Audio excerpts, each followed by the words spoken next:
a high risk of engaging in violent behavior.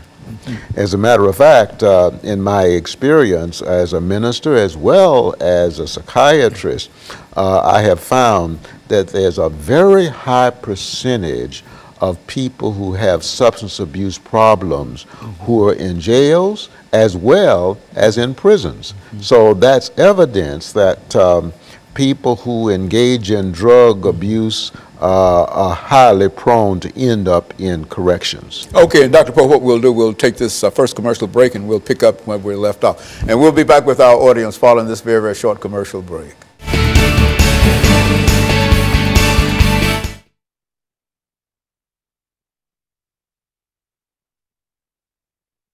I've done for the day, and Is so that it's right? just sort of, I understand. I understand. I'm just listening. I understand.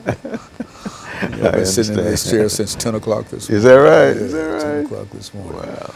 As a matter of fact, we supposed to have started at 10:30, but Mr. Obama was introducing the new Supreme Court justice, the nominee for that, and so they had a stream that came through here, and so we had to stop for a while, but we caught most of it, and then we started, and so this is the 5th show that we've done today. He's very impressive. Oh, yes, isn't he? Very impressive. And it seems it would be quite difficult for the people not to deal with that That's man. Right, absolutely. You know, that's, absolutely. Well, that's the way Mr. Obama is, you know. He's a smart man. That's right. He's a smart man. You know, if anybody can get it done, he'll get it done. You know. That's right. I always say he was the man that stopped the oil from flowing, and when he first came to office down in Louisiana, where they had the Gulf problem with the oil in there, and nobody thought it could be fixed, and he jumped right in there and came up with some kind of solution. I see. So, I see.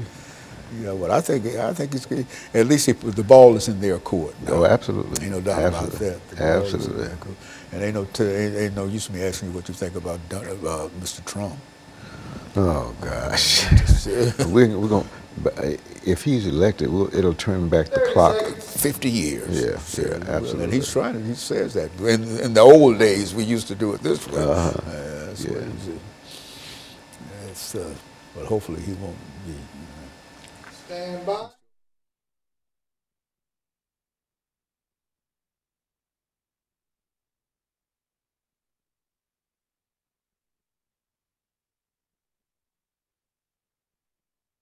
Thank you and welcome back to the second segment of the show for today. We're talking to Dr. CPoe, and the topic is the relationship between mental illness and violence. And Dr. Poe, I think you gave us some information during that first segment indicating that there was a real relationship between mental illness and violence. And so let's pick up where you wish dealing with that topic.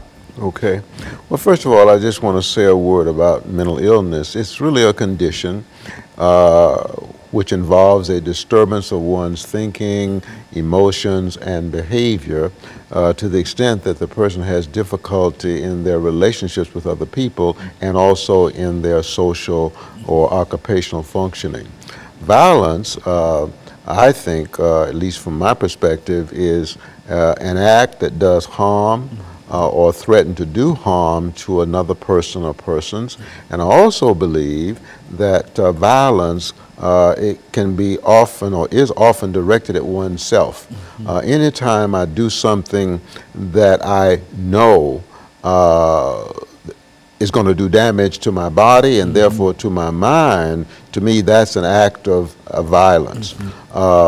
So I believe that the research shows that people who are mentally ill, as I said, are often more the victims of violence rather than the perpetrators of violence. Now, there is a subset of persons who are mentally ill who are more prone to commit an act of violence, such as people who have symptoms such as paranoid delusions, thinking somebody's out to harm or hurt them, or people who have what's called command hallucinations, in which they feel voices are speaking to them, telling them to hurt other people and or telling them to hurt themselves, and people who have other psychotic disorders, which means they're out of touch with reality. Now, there are other factors that contribute to violent behavior other than just mental illness. One is poverty, the other is homelessness, the other is personal adversity, the other is